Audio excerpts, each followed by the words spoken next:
আসসালামু আলাইকুম। আজ আমরা একটি চায়না কিপ্যাড মোবাইলের ডিসপ্লে চেঞ্জ করব। তো ডিসপ্লে চেঞ্জ করার জন্য আমাদের প্রথমেই ফোনটা ভালোভাবে খুলে নিতে হবে। খোলার সময় অবশ্যই সাবধানতা অবলম্বন করতে হবে। ভিতরে স্পিকার র্যাবন থাকে অনেক সময়, এটা খোলার সময় ছিঁড়ে যায়। তো খুব সাবধানতার সাথে আমরা মোবাইল ফোনটি খুলে নেব। অনেক সময় ডিসপ্লের লাইনগুলো তুতে পরে নষ্ট হয়ে যায়। আমরা প্রথমে ওয়াশ করে নেব। ভালোভাবে ওয়াশ করে ডিসপ্লেটা ছাড়িয়ে নেব।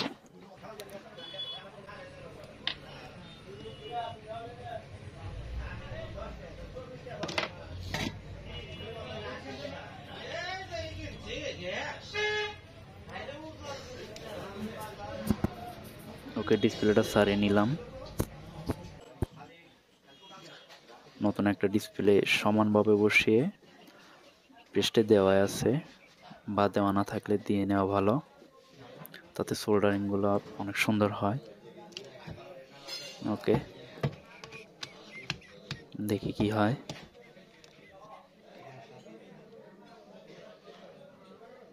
দেখেন ডিসপ্লে এসে গেছে। অনেক সহজ একটি কাজ, কোনো ঝামেলা নাই।